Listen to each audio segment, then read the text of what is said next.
we present My Word.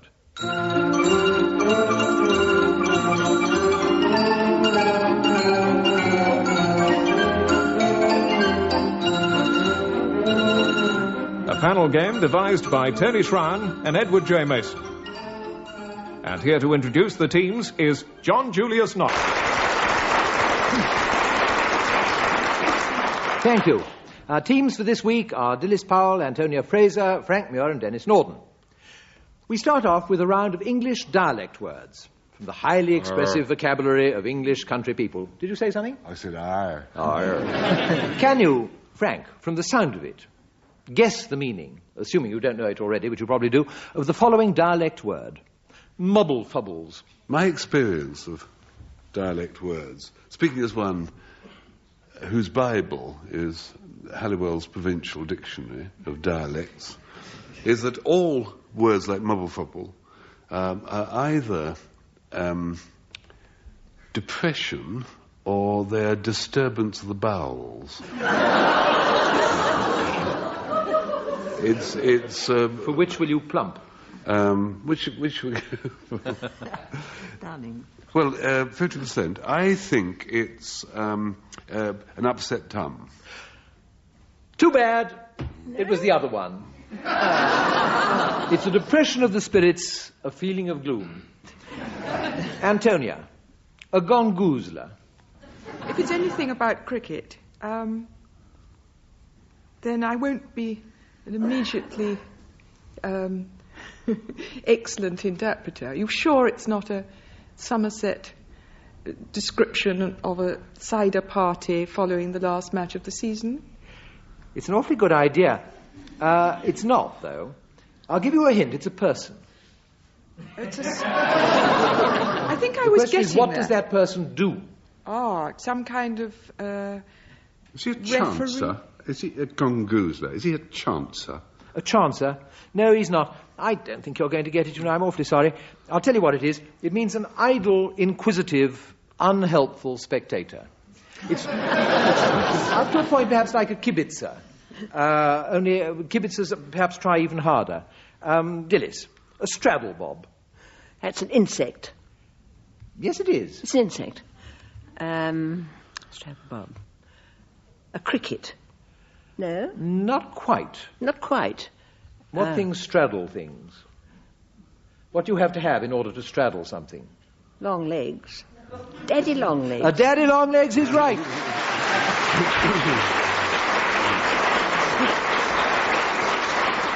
You had a very little help from your friends, but I'll give you 1.5.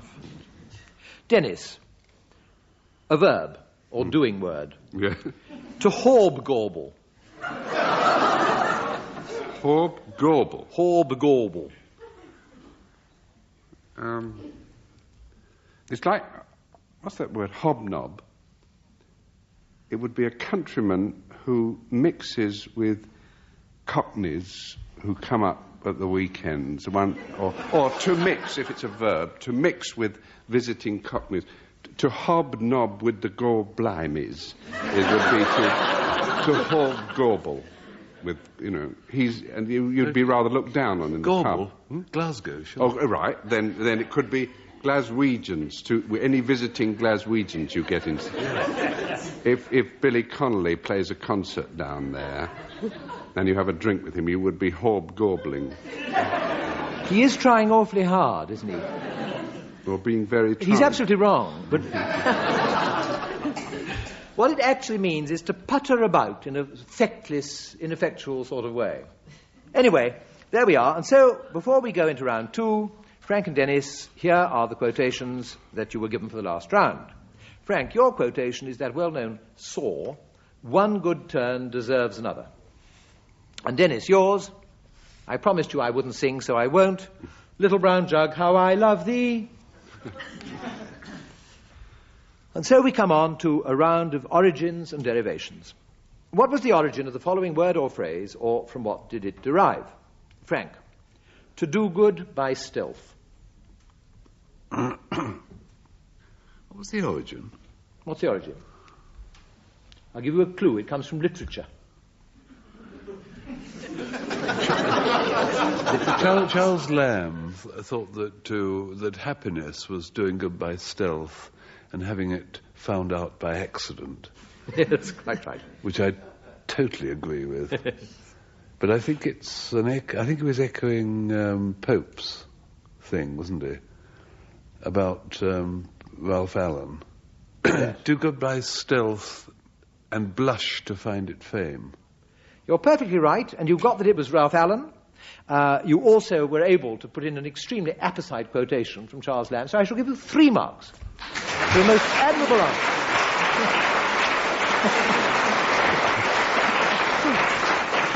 Somehow makes it all worthwhile. Antonia, can you tell me the origin or the derivation of the word fascinating? Well, does it come from those things held up before the Roman consuls, the fasces? No? Oh, dear. I don't know. Is it one of those words that's changed its meaning? Yes. Ah. What, to put an evil spell on? Yes, to put an evil spell on is right. Because that's what Frank Muir is putting on me. Well, he's doing it with remarkable success. Yeah. Just as you're answering the question. You're perfectly right. It did actually mean submitting to the evil eye, submitting to a spell cast by a witch. And then later to paralyzing effects exercised on birds and small animals by people like stoats and snakes and owls and people who hypnotize smaller people. Dilys, like a giant refreshed. Like a giant refreshed. The Bible. Yes? The Bible. The Bible. Can you Bible. sort of narrow it down a little? Nothing to do with Samson. Not much. Not much. A bit, though. No. Actually, none. No. Can't be Goliath, because he wasn't, was he? No. He was far from refreshed. Yeah. No. He was stoned.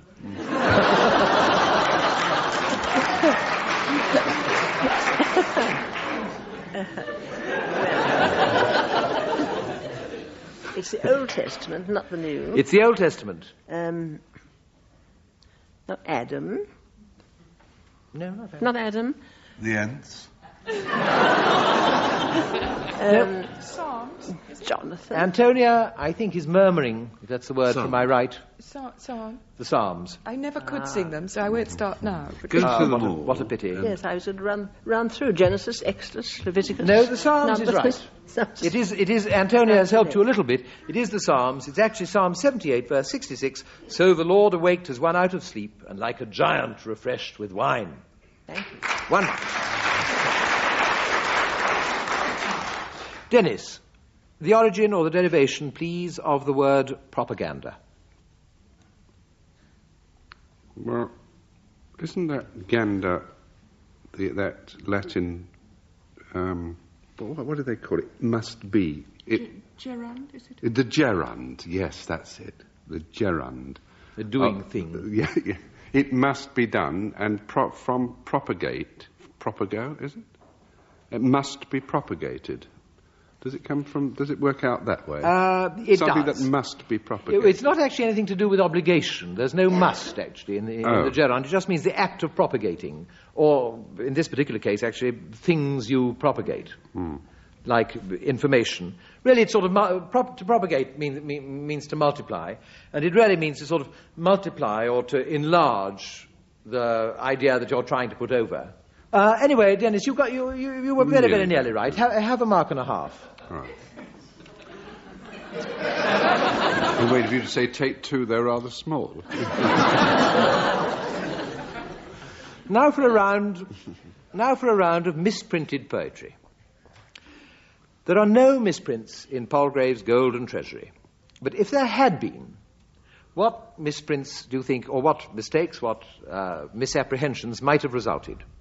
Frank, I would like you to suggest a possible unfortunate misprint. How about Burns? My love is like a red, red nose.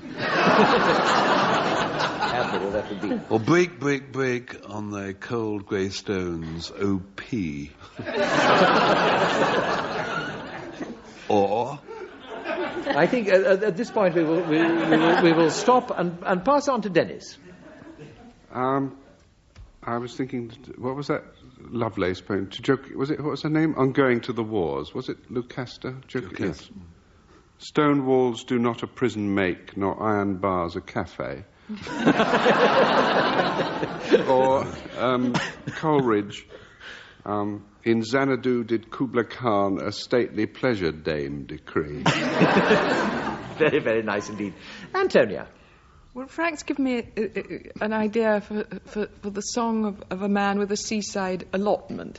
I must go down to the peas again. To the lonely sea of the sky. Dilys.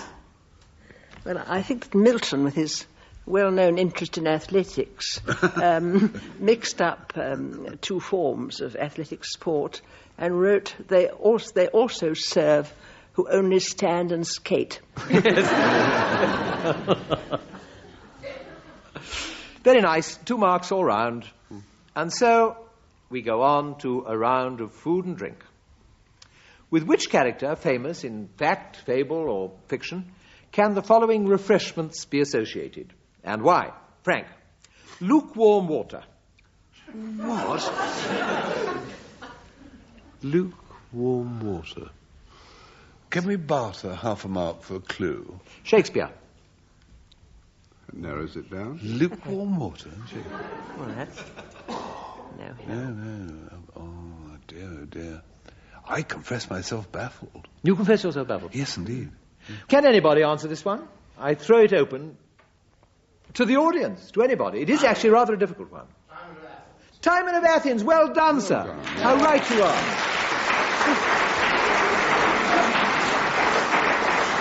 The gentleman in the 4th row gets 7 marks. Timon of Athens is perfectly right. He ruined himself by entertaining his friends and then invited them to a banquet where they were offered nothing but lukewarm water. You'll be hearing from the BBC, sir, in due course. How did that man get in?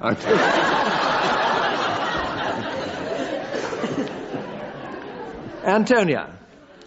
Broth without any bread.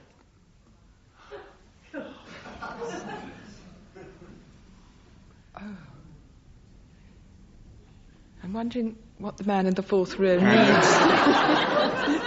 Come to my aid. It's a lady got it there. A lady gave them some broth without any bread and whipped them all soundly and sent them to bed. Perfectly right, madam. 7 marks to you, too. This session is deteriorating into panel v audience. I see that. The audience has so far scored 14 marks, which is considerably more than anybody on the platform. You're perfectly right. French Revolution air. Yes. The tricoteurs. Yes. We are the masters knitting away. now. Yeah. You're perfectly right. It was the old woman who lived in a shoe. Shame on you, Antonia. I thought you'd know that. However, better luck next time. Dilys, here's a tricky one for you. But I think you'll probably get it. Pomegranate seeds. Quiet, audience, quiet. Pomegranate seeds. The daughter of Ceres. I knew she would. What the hell was her name? She had 2, actually. You can have either. Proserpine? Proserpine, or Persephone, if you prefer. Yes. What did she have to do with pomegranate seeds? Well, she was not to eat any, because when she was let out of the lower regions, she was not to eat anything. And if she ate pomegranate, the seeds were left in her mouth, and it was no good. She went back again, didn't she? But you're so nearly right that I cannot possibly withhold from you the marks. What Dr. Lempriere's dictionary has, so it must be true, is what actually happened was that she went down, she was kidnapped by Pluto and taken down to the nether regions, and then her mother, who, as you rightly identified as Ceres, went to Zeus and said, we've got to get her up again. I mean, this is ridiculous. And Zeus tried to say, no, on the contrary, Pluto's terribly nice and make a splendid husband and father, but she wasn't having any. And eventually Zeus said, no, all right, she can come up again as long as she hasn't eaten anything down there. And unfortunately, one morning, strolling through the Elysian fields, she ate some pomegranate seeds. But there were only 6 of them, And so they compromised, and she was allowed to spend 6 months upstairs and 6 months down for the rest of eternity. 2 marks. Well done.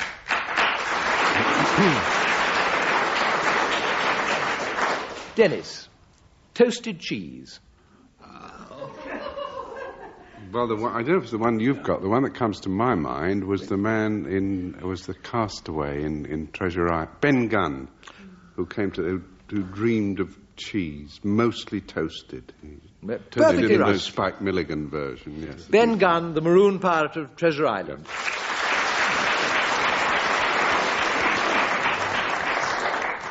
Now for a quick round of double definitions. What one word has 2 different meanings which can be defined as follows? Frank, an alumnus and the optical aperture. Pupil. Right.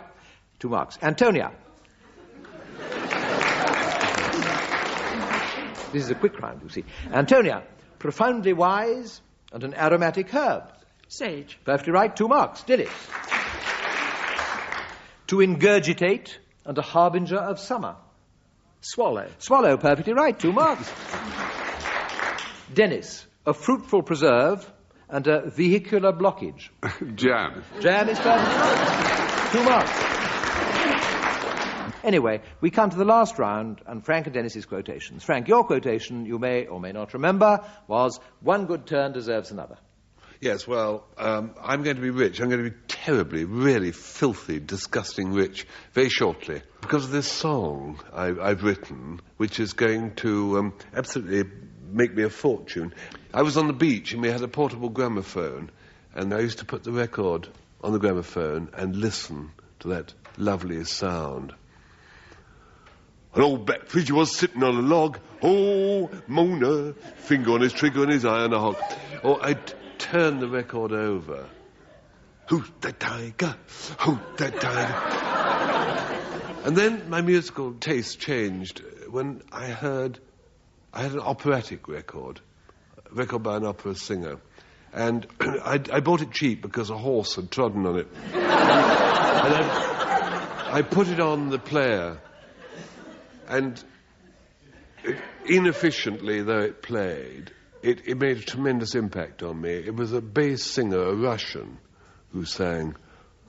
And it was the first time I'd heard that repetition, that repeated theme, which is such a dynamic quality of modern music. And he sang, "Oh, Chichon, oh, Chichon, oh, Chichon, oh, Chichon, oh." From the record, I gathered that it was the great Russian bass Charlie Hairpin, and it was I think Charlie Hairpin's "Oh, Chichon," which got me interested in good singing, and then I bought records by that Italian singer who was wonderful and was immortalized in the bless you,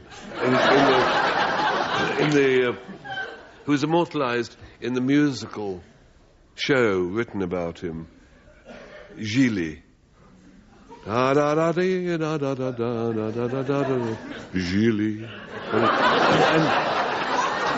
And after him, I was immensely impressed by an Italian baritone whose records came over, Italian tenor. I thought it was so remarkable, a man to have survived so long on a desert island and come back and be able to sing like that, Crusoe.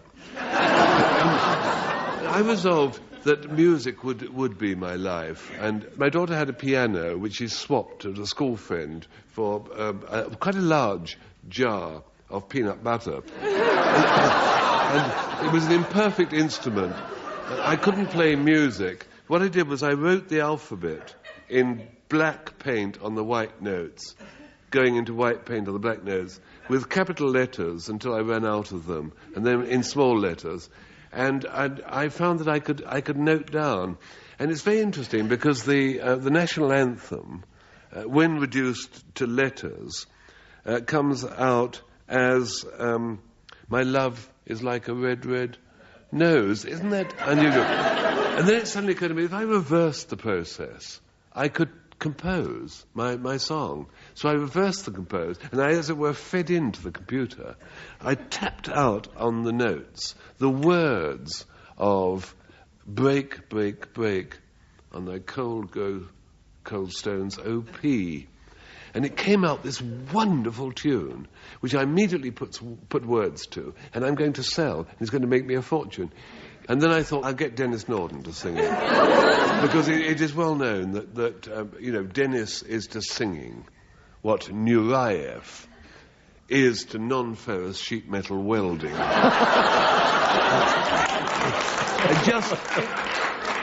Just to have Denis singing will make it sense. And I thought, no. All my life I wanted to write a melody, and I've written one, just one. I will take it to the best. So I'm going to California with it. Because, as the proverb says, one good tune deserves Sinatra.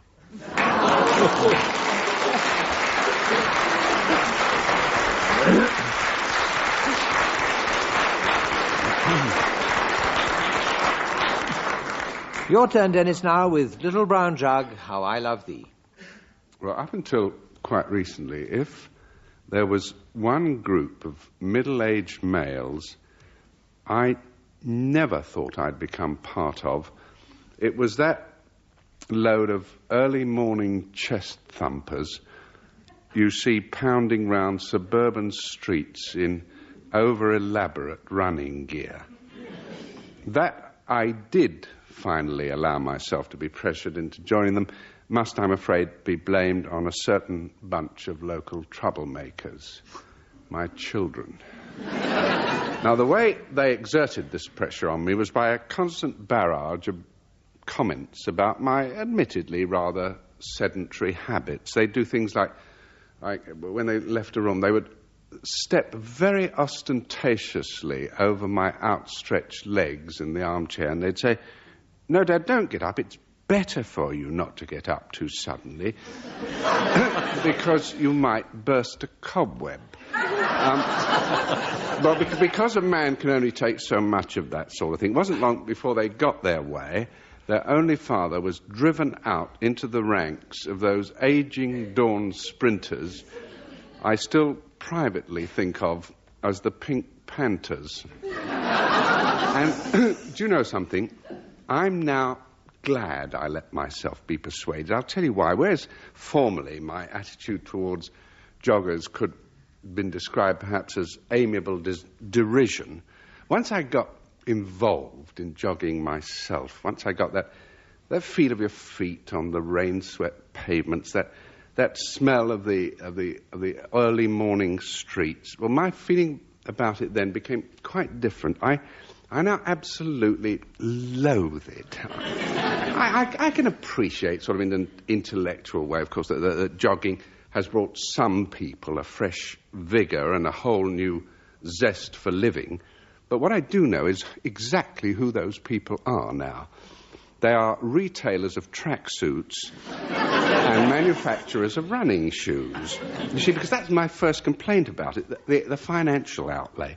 Do you realise that besides the fact that the tracksuit sets you back about 30-odd quid and the running shoes round about 10, besides that, you not only find yourself obliged to spend a good £5 a week extra on deodorants, but also, as though to add even more relevance to the phrase running yourself into debt, you also feel obliged to fork out 6 or 7 quid for one or other of those best-selling jogging instructional manuals you see all over the bookshops nowadays. Don't you find it rather disturbing that man, who's generally reckoned to be the most intelligent species of life on Earth, is the only one that needs 90,000 words written down to tell him how to run up and down the street? But while even the expense was something I might eventually have come to terms with, the aspect of jogging I just couldn't overcome my aversion to was the time of day it takes place. You see, all my life, dawn has been the hour when I'm at the very lowest point in my biorhythm chart. Body and mind are at their absolute nadir. In fact, on the only occasion when I once found myself obliged to engage in a business meeting at dawn, I arrived wearing only one sock as a tie.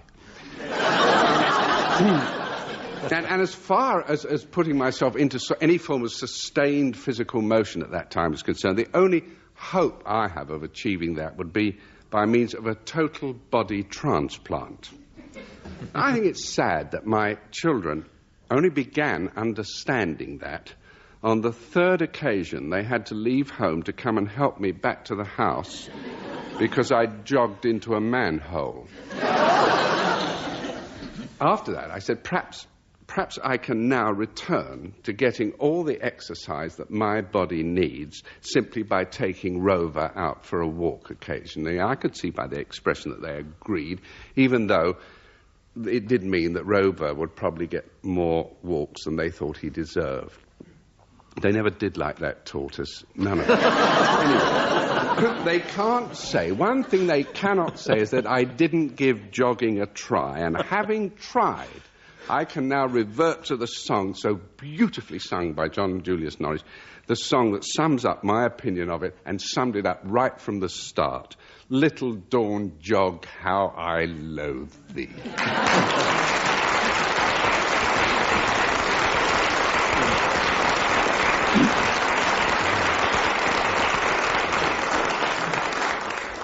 Well, ladies and gentlemen, I see from the score sheet that Frank and Dilys are this week's winners.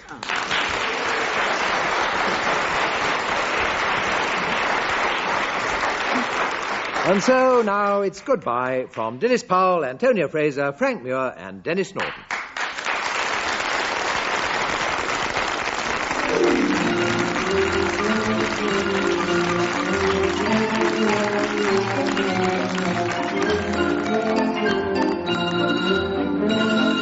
In My Word, the chairman was John Julius Norwich.